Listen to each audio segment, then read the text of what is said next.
कक्षा 7 विषय हिंदी पाठ 1 हम पंछी उन्मुक्त गगन के कविता का पाठ आज हम पढ़ने वाले हैं बच्चों। प्यारे बच्चों, बहुत अच्छी कविता है, पक्षियों के बारे में है। तो चलिए हम शुरू करते हैं जल्दी से। हम पंछी उन्मुक्त गगन के पिंजर बदने गा पाएंगे, कनक तीलियों से टकराकर पुलकित पंख टूट जाएंगे। अब इस कविता का भावार्थ देख लेते हैं बच्चों। प्रसंग दिया है, प्रस्तुत पंक्तियां हम पंछी उन्मुक्त गगन के कविता पाठ से ली गई हैं और इसके कवि श्री शिव मंगल सिंह सुमन हैं। और इस कविता में इन पंक्तियों के जरिए कवि गुलामी की अपेक्षा स्वतंत्रता को अधिक महत्वपूर्ण बताते हैं। तो इसी प्रकार आपको भी प्रसंग व्याख्या लिखनी है। व्याख्या देखिए, कवि के अनुसार पक्षी कहते हैं, कौन कहते हैं? पक्षी कहते हैं कि हम खुले आकाश में विचरण करते हैं। यह पक्षी की स्वाभाविक विशेषता होती है। आप चाहें तो आप भी स्क्रीनशॉट ले सकते हैं। यदि पक्षियों को पिंजरे में बंद कर दिया जाए तो वे उसमें बंद होकर मधुर गीत नहीं गा सकेंगे। क्यों नहीं गा सकेंगे? क्योंकि पक्षी स्वतंत्र विचरण करते हैं, खुले आकाश में उड़ते हैं। यदि पिंजरा सोने का भी बना देना, सोने की सलाखों का भी बना हो, तो भी इन पक्षियों के पंख सलाखों से टकरा टकरा के टूट जाएंगे। इस हालत में यह पक्षी गुलामी में खुश नहीं रह पाएंगे। आप सुनते होंगे ना सुबह सुबह रोज पक्षियों के प्यारे प्यारी चूं चूं ची ची जो गाना वे गाते हैं, उनसे हमारी सुबह होती है। इसी प्रकार इस जो पद्यांश का जो काव्य सौंदर्य विशेष है, इसमें कवि ने जो है तत्सम शब्दावली का प्रयोग किया है और पुलकित शब्द में अनुप्रास अलंकार है। भाषा सहज व सरल है। ठीक है, तो ये अभ्यास के प्रश्न हैं आपके लिए। आप इन्हें स्क्रीनशॉट लेके इन अभ्यास के प्रश्नों को अपनी कॉपी में करेंगे। 5 प्रश्न मैंने दिए हैं, इस पद्यांश से संबंधित ये प्रश्न हैं, आपको ये प्रश्न करने हैं। ओके, कठिन शब्द आपके लिए दे चुकी हूँ, उन्मुक्त और इत्यादि। नेक्स्ट पैरा है, हम बहता जल पीने वाले मर जाएंगे भूखे प्यासे। कौन बोल रहे हैं? पक्षी बोल रहे हैं। कहीं भली है कटुक नंबोरी कनक कटोरी की मैदा से। तो चलिए इसका भावार्थ देख लेते हैं। प्रसंग वही लिखना है, प्रस्तुत पंक्तियां हम पंछी उन्मुक्त गगन के कविता से ली गई हैं। जिस प्रकार आप भी चाहें तो स्क्रीनशॉट लेके इस प्रसंग को और व्याख्या को विशेष को लिख सकते हैं अपनी कॉपी में। कविता श्री शिवमंगल सिंह सुमन ने रची है। पक्षियों को अपनी स्वतंत्रता सदैव प्यारी होती है बच्चों, और पक्षी जो हैं गुलामी की अपेक्षा आज़ादी ही चाहते हैं। हम भी तो आज़ादी चाहते हैं ना। इसी प्रकार हम आज़ाद रहना पसंद करते हैं तो पक्षी भी आज़ाद रहना पसंद करते हैं। व्याख्या देख लेते हैं। पक्षी कहते हैं कि हमें तो नदियों का, झरनों का बहता जल पीना अच्छा लगता है, क्योंकि हमारी यही दिनचर्या है। इसकी अपेक्षा यदि हमें पिंजरे में बंद कर दिया जाए और सोने की कटोरी ही दे दी जाए, चाहे उसमें मीठा मीठा पानी भर दिया जाए, लेकिन हमें वो पानी पीना बिल्कुल पसंद नहीं है। हम तो ये पानी भी नहीं पिएंगे और भूख प्यास से मर जाएंगे।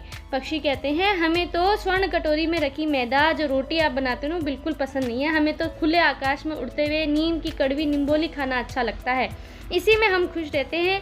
अपना दाना चुग्गा अपनी इच्छा से खाते हैं और खुले आकाश में उड़ जाते हैं। भाई, आपने देखा है किसी पक्षी को रोटी बना के खाते हुए? नहीं, उन्हें तो दाना चुग्गा चाहिए।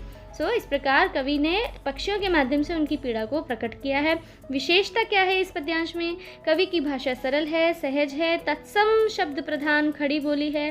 कनक कटोरी, क और क 2 बार आया है, तो अनुप्रास अलंकार है यहाँ पे। इस प्रकार आपको सप्रसंग व्याख्या करनी है।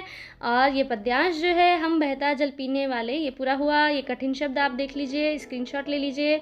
अभ्यास प्रश्न आपके लिए हैं। पक्षी भूख प्यास से क्यों मर जाएंगे? पक्षी को सोने की कटोरी में रखी मैदा की बजाय नीम की कड़वी निम्बोली क्यों पसंद है? क्योंकि भी उड़ते हुए खाते हैं आज़ादी से। अगला पैराग्राफ देखिए, अगला पद्यांश क्या है? स्वर्ण श्रृंखला के बंधन में अपनी गढ़ती उड़ान सब भूले, बस सपनों में देख रहे हैं तरुकी फुनगी पर के झूले। आप भी स्क्रीनशॉट ले सकते हैं समय समय पर। ऐसे थे अरमान की उड़ते नीले नभ की सीमा पाने, लाल किरण सी चोंच खोल चुगते तारक अनार के दाने। तो इनकी चोंच कैसी है? लाल किरण की भांति इनकी चोंच है। आइए व्याख्या देख लेते हैं।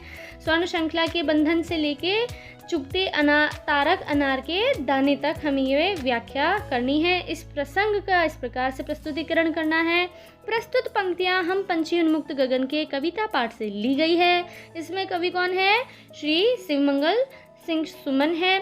इस कविता में पक्षियों के पिंजरबद्ध परतंत्रता में रहने से जो कष्टमय जीवन है उसे दर्शाया गया है। व्याख्या देखते हैं बच्चों। बहुत अच्छी कविता है, पक्षियों ने अपनी पीड़ा को बताया है और कवि कहते हैं पक्षियों के माध्यम से कि सोने की तारों से बनी हुई पिंजरों की जंजीरों में रहने वाले पक्षी अब पक्षी उड़ना ही भूल चुके हैं।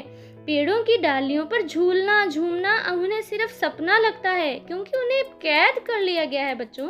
पक्षियों की तरह पक्षियों की ये इच्छा थी कि वे भी कभी उड़ते, नीले आकाश के अंतिम छोर अर्थात क्षितिज तक जाते, और जहां आकाश समाप्त हो जाता है उनका अरमान था कि वे उस जगह तक जाकर आएं, देख के आएं कितना उड़ सकते हैं। उनका अरमान था कि किरण जैसे अपनी लाल चोंच से तारों को अनार के दाने समझकर वे खा जाएंगे, है ना। परंतु पक्षियों के ऐसे गुलामी भरे जीवन में सारे अरमान नष्ट हो गए, क्योंकि उन्हें बांध दिया गया है। आप देखते हैं ना, कई लोग अपने घरों में पिंजरों में सुंदर सुंदर पक्षियों को कैद कर लेते हैं, परंतु वे पक्षी अपना जीवन अच्छे से नहीं जी पाते हैं और पक्षी अपनी कोरी कल्पना में ही जीवन बिता रहे हैं। इसका विशेष लिखा है, सामासिक शब्दावली है, तारक अनार के दानों में रूपक अलंकार है, तत्सम खड़ी बोली प्रधान शब्दों का प्रयोग किया गया है।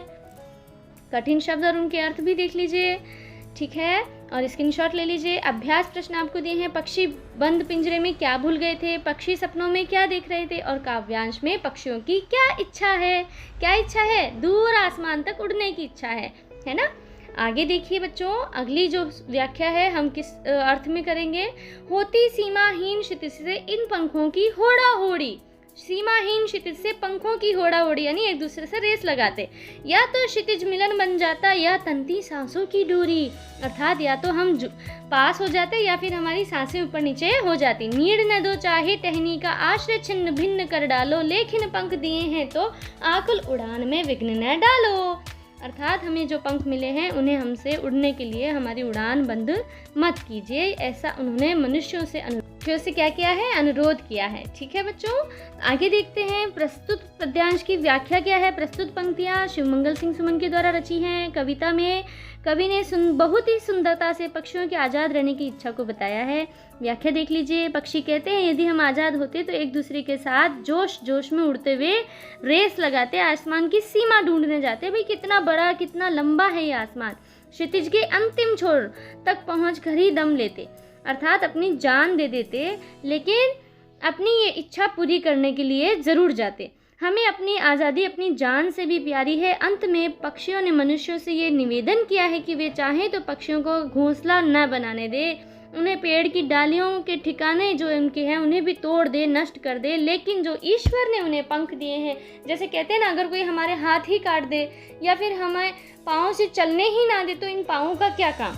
तो इसी प्रकार जो पक्षी हैं वे ये कह रहे हैं कि हमारे जो आश्रय के लिए हमें उड़ने के लिए जो पंख दिए हैं उन्हें आप उड़ान से ना रोकें। ये खुले आकाश के पंछी हैं, इनके पंख इन्हें भगवान के दिए हुए वरदान हैं। मनुष्य इनकी उड़ान में बाधा ना डाले, इन्हें पिंजरे में कैद ना करे। भाषा बहुत सरल है, तत्सम शब्दों की प्रधानता है और पक्षी के मनोभावों का सुंदरतम वर्णन किया है। होड़ा होड़ी में कौन सा अलंकार है? होड़ा होड़ी में अनुप्रास अलंकार है, क्योंकि बच्चों पक्षी जो हैं वे ये कहते हैं कि हमें अपने आप उड़ने दीजिए, अपना दाना चुग्गा खुद खाने दीजिए, हम अपना काम स्वयं कर लेंगे। ठीक है, अभ्यास प्रश्न देख लीजिए। हर तरह की सुविधा मिलने के बावजूद भी पक्षी बंद क्यों नहीं रहना चाहते? पक्षी उन्मुक्त या आज़ाद रहकर कौन सी इच्छा पूरी करना चाहते हैं? प्रश्न 3 आपका देख लीजिए। प्रश्न 3 इस प्रकार से रहेगा कि आपको अपने सभी भाव जो हैं या तो क्षितिज मिलन बन जाता या तंती सांसों की डोरी, इस लाइन का, इस पंक्ति का आपको अपने शब्दों में भावार्थ देना है। ठीक है, फिर मिलेंगे। आप वीडियो को लाइक कर सकते हैं, शेयर कर सकते हैं। मेरे चैनल स्कूल शिक्षा को सब्सक्राइब करके बेल आइकन जरूर दबाएं।